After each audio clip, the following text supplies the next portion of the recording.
Assalamualaikum warahmatullahi wabarakatuh. Perkenalkan, nama saya Ahmad Nasir. Saya dari MN24J dengan NIM 202400800234. Di sini saya akan menjawab tentang studi kasus soal yang pertama, yaitu tentang etika transaksi.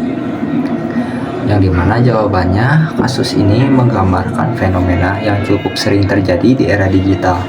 Praktek jual beli online yang tidak transparan dan menyesatkan. Sebuah toko muslim yang mengklaim produk sebagai produk syar'i ternyata tidak jujur dalam penyajian informasi, di mana kualitas barang yang dikirim jauh berbeda dari foto di website. Jika dilihat dari sudut pandang etika bisnis Islam, praktek semacam ini jelas tidak sesuai dengan nilai-nilai kejujuran, keadilan, dan tanggung jawab moral yang menjadi fondasi transaksi Islami. Dalam Islam, kejujuran atau sidik bukan hanya aspek moral, tetapi juga dimensi spiritual yang merupakan keberkahan dalam muamalah.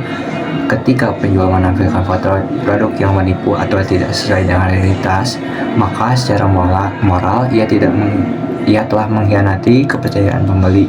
Ia tidak hanya melanggar prinsip kejujuran atau amanah, tetapi juga menyalahi nilai transparansi atau bayyinah yang seharusnya menjadi dasar dalam setiap transaksi.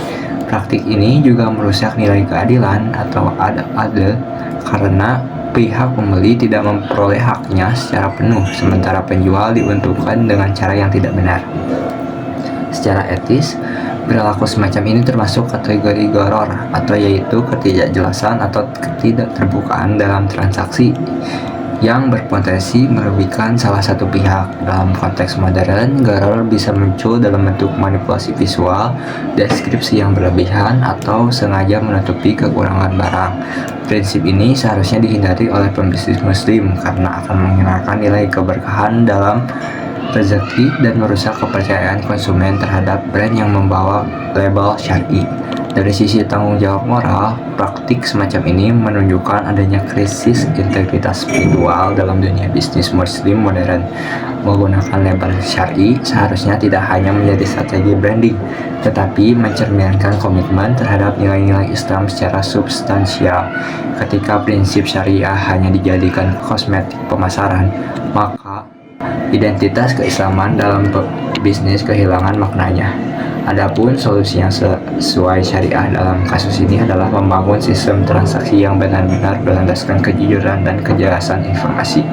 Penjual seharusnya menampilkan foto produk yang asli tanpa manipulasi digital, memberikan deskripsi yang jujur mengenai bahan, ukuran, dan kualitas barang, serta menyediakan kebijakan pengembalian atau return policy yang adil jika produk tidak sesuai dengan yang dijanjikan.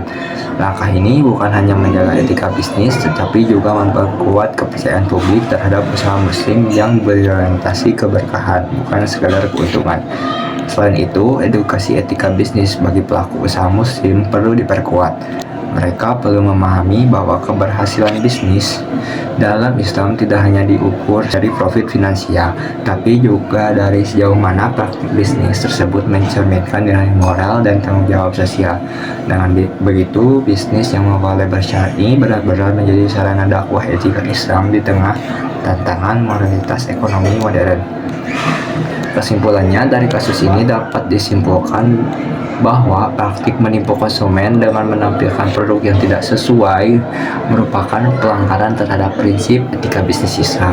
Nilai utama seperti kejujuran, keadilan, keterbukaan harus menjadi landasan utama dalam setiap transaksi. Bisnis muslim sejatinya tidak hanya berorientasi pada keuntungan material, tapi juga pada integritas moral dan keberkahan spiritual. Karena pada akhirnya nilai sejati dari bisnis Islami bukan hanya apa yang terlihat di pasar, melainkan apa yang tertanam di hati, keikhlasan, kejujuran, dan tanggung jawab terhadap sesama manusia. Terima kasih. Assalamualaikum warahmatullahi wabarakatuh.